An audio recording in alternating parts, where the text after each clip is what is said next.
3-0 down in the first quarter, but you outscored them 34-6, Yeah. or 10, whatever the rest of the way.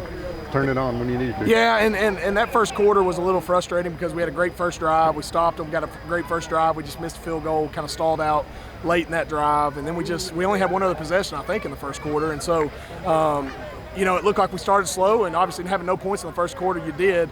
But we were able to turn it on, get it to a 2-possession game at halftime, which that's big. Anytime you can go in at half, up 2 possessions, that's an advantage. And so we made some adjustments at halftime, just like we did last week. I thought we came out and we did a good job keeping them on their heels. Obviously, the defense, they played stellar tonight. I mean, I don't know what the total yard count was, but they held a pretty good offense with some talented receivers again, at bay for the most part throughout the night. And then offense was opportunistic. I mean, we had some big plays, obviously some big runs by the 2 running backs, Chunderic and Darius. But I thought Will operated. I thought in the second half he started taking what they were giving him with some quick stuff, and we were taking advantage of that.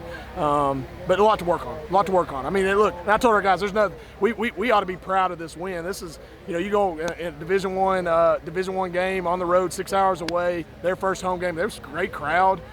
Cool place to play. I mean, this is a big win for us, and hopefully it springboards us into conference season starting next week. You had 550-plus total yards. Kind of shows what your offense can do. Should have scored more points, and I think we all know that. And when you're putting 550 yards of offense up, you should be in the 40s, and so we were a touchdown away from that.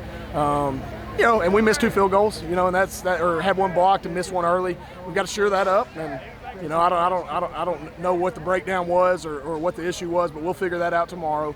But look, our offense is explosive, and obviously when you've got a couple tailbacks like we have, and then I thought our wide receivers got going at a high rate tonight. That's good to see. Will's playing like a veteran, protecting the football, being opportunistic when he can. But look, we got to score more points. We got to put the ball in the end zone when we get in the red zone a time or 2 tonight, and we didn't do that. The defensive front, I know David had 2, Sam had 2 at least. Yeah. I mean, just pretty dominant. At one point they had 6 sacks. I don't know if you ended with that or not, but it was pretty good front. It was good to see, and we know David does David things. It was great to see Sam come up with 2. You saw Keon Williams had one at some point in there. I thought that Keon and Sam and then even Duncan Parham coming in late. Those inside guys played really well in the pass rush. I thought they got the quarterback moving off his mark a lot throughout the night. We got to shore up some things with some run lanes. They got us on the outside zone a time or 2. We'll get that fixed. I know Coach Stacks and how he works. He don't like people running the ball on him, so we'll figure that out. But, man, proud to see other guys step up and make plays when it counted. How about just, coming back from last week? Yeah. Disappointment of last week, come out and do this. I think you get nervous about a hangover from last week, and I thought we did a good job throughout the week of turning the page. Whether we did or didn't, we got to win, and there might have been there might still be some guys frustrated over there, but I thought they handled it very maturely throughout the week. I thought they handled practice, prep like a mature football team.